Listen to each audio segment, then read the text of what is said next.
Bueno, fue muy importante, impactante las declaraciones que ha dado el presidente Putin sobre, lo que ha significado el bloqueo, no solamente para Rusia, sino también para los países de Europa. Y resaltando además lo que ha sido el desarrollo económico de Rusia a partir del bloqueo, cómo ha tenido un mayor crecimiento en el consumo energético. A Venezuela no le amenaza a nadie.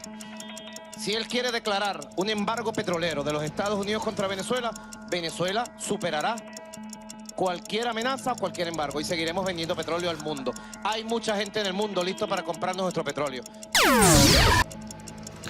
Muy buenas a todos mis amigos, una vez más trayéndoles la información de última hora, noticias internacionales del momento. Damos inicio a todo esto porque la vicepresidenta del régimen de Nicolás Maduro llamó a desdolarizar el mercado de petróleo en su visita a Rusia. Delcy Rodríguez indicó que el mecanismo servirá para hacer un frente común contra las sanciones. Estas son las noticias de última hora del momento. La vicepresidenta del régimen de Venezuela, Delcy Rodríguez, llamó este jueves a desdolarizar el mercado del petróleo y hacer un frente común contra las sanciones ilegales en su intervención en el Foro Semana Energética de Rusia, que se celebra en Moscú. Son ya 930 las sanciones impuestas a Venezuela. Es un sistema de sanciones que busca hundir su economía y acabar con su rumbo político, dijo la política venezolana. Agregó además que, a consecuencia de las sanciones, Venezuela perdió cerca de 4.000 millones de barriles de petróleo y ha dejado de percibir 600 millones de dólares. Rodríguez indicó que ya son 31 los países sometidos a sanciones, entre ellos estados productores de petróleo como Rusia, Irán o Venezuela. La vicepresidenta de la dictadura venezolana sugirió que los países sancionados ilegalmente elaboren medidas conjuntas para hacer frente a estas restricciones y alcanzar un equilibrio en el mercado energético mundial. Las sanciones, dijo, sirven a los intereses políticos de Estados Unidos. Agregó que el mercado energético mundial funciona en dólares y que la parte de Estados Unidos en él es del 20% y por tanto hay que abandonar el dólar como medio de pago. En opinión de Rodríguez,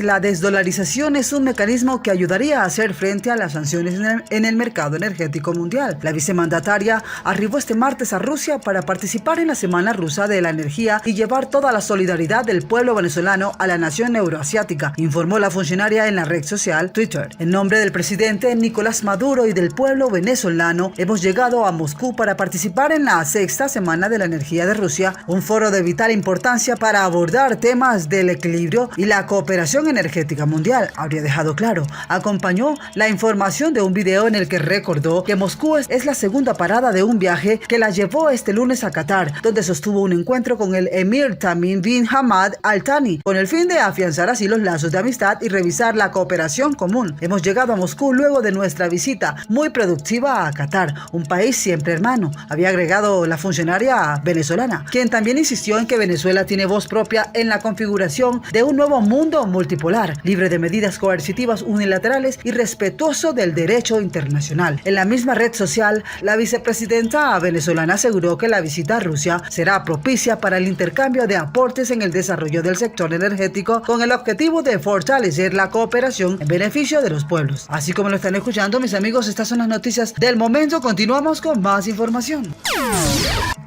Bien, y siguiendo con más información, el tema de las inhabilitaciones ha sido una piedra de tranca en las negociaciones entre Estados Unidos y el régimen venezolano. Habría dejado claro el analista Alejandro Hernández. Alejandro Hernández, quien es analista político y director del portal informativo La Gran Aldea, dio su punto de vista sobre el diálogo que sostiene el gobierno de Biden y el régimen madurista. El gobierno del presidente Joe Biden y el régimen venezolano estarían próximos a negociar para aliviar las sanciones de Washington a Caracas. Aunque de momento no existen acuerdos centrales, este diálogo se traduce en más oxígeno para la dictadura madurista. Vale apuntar que la noticia se da a conocer con las elecciones primarias de la oposición venezolana a la vuelta de la esquina. Sobre el asunto, Alejandro Hernández, analista político, dio su punto de vista a un medio de comunicación. Esas conversaciones entre Estados Unidos y Venezuela se han llevado a cabo en Doha, Qatar, y la oposición venezolana no ha tenido protagonismo, habría dejado claro Hernández. La oposición más bien ha sido informada por parte de las delegaciones de los delegados de Estados Unidos. Las tres partes no están en igualdad de condiciones. El tema de las inhabilitaciones ha sido una piedra de tranca en esas negociaciones, habría indicado el entrevistado. Señores, noticias del momento, continuamos con más información.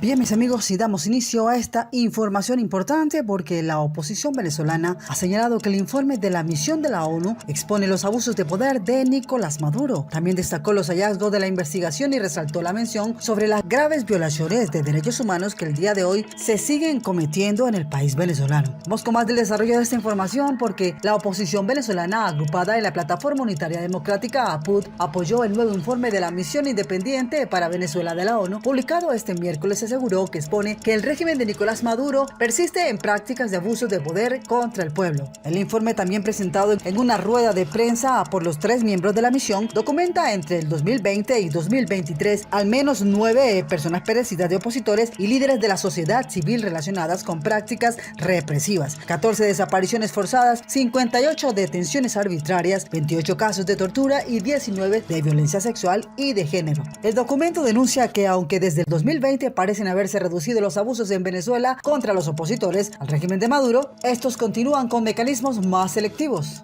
Además, subraya que las antiguas Fuerzas de Acción Especial, FAES, de la policía, acusadas de ejecuciones extrajudiciales y otros abusos de derechos humanos, fueron disueltas en el 2022, pero parte de su estructura y acciones contra la disidencia han sido heredadas por la Dirección de Acciones Estratégicas y Tácticas, DAET. Al respecto, la PUD emitió un comunicado en el que destacó los hallazgos de investigación y reconoció el llamado de atención que la misión hace sobre las graves violaciones de los derechos humanos que el día de hoy se siguen cometiendo en Venezuela. La oposición también remarcó que los hechos visibilizados en el informe no son aislados, sino que forman parte de una política estatal para reprimir la disidencia. Esta arremetida discrecional y selectiva solo busca sembrar una falsa idea de que el régimen ha querido frenar tus abusos, pero no es cierto. Solo ha hecho que los medios de comunicación y periodistas se sometan a la autocensura para evitar represalias por hacer su trabajo, habría señalado el antichavismo. El informe cuarto que presenta ante el Consejo de Derechos Humanos esta misión, creada en el 2019, se realizó con 254 entrevistas y 4 diálogos en los que participaron 299 personas por vía telefónica, mensajería o videollamada ante la imposibilidad de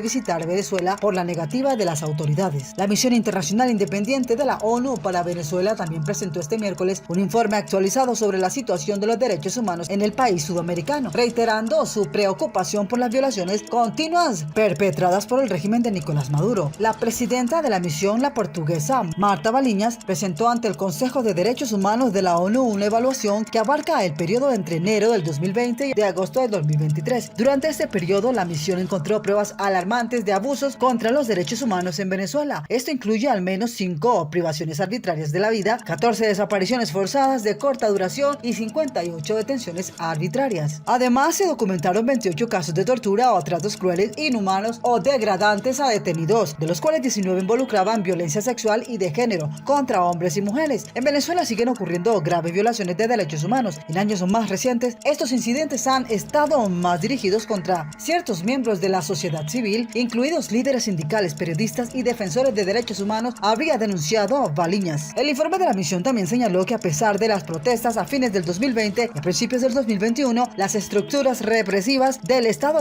no se han desmantelado. Además, se han intensificado los esfuerzos para reducir el espacio cívico y democrático en el país, con restricciones a las libertades individuales y colectivas. Las amenazas, vigilancia y hostigamiento constantes, junto a la difamación y a la censura, han sido utilizados por el Estado de desalentar y sofocar la oposición real o percibida como tal. Este conjunto, estos dos tipos de mecanismos duros y blandos, conforman un aparato represivo del Estado usado con distintos niveles de intensidad, dependiendo de la naturaleza y la fortaleza de la disidencia social, habría dicho Francisco Cox, experto de la misión, y esto muestra la capacidad de adaptación del Estado para sofocar la crítica, habían añadido. Como ejemplo, la misión destaca el caso de un grupo de 6 sindicalistas que fueron condenados el 1 de agosto a 16 años de prisión por la sola razón de reclamar mejoras laborales, después de haber sido detenidos arbitrariamente y de haber sufrido malos tratos en detención por más de un año. Al criminalizar la participación en actividades legítimas, el Estado silencia y crea un efecto que amedranta a cualquiera que plantee participar en alguna acción que pueda percibirse como crítica al gobierno, denunció Patricia Tapata Valdés, experta de la misión. La falta de independencia y también la actuación deliberada de las instituciones judiciales y constitucionales como la Contraloría y el Consejo Electoral coartan los movimientos de líderes sociales y dirigentes políticos. La dinámica en su conjunto asfixia y suprime el debate y la vida política, señores. Así como lo están escuchando, esta es la información del momento. Continuamos con más.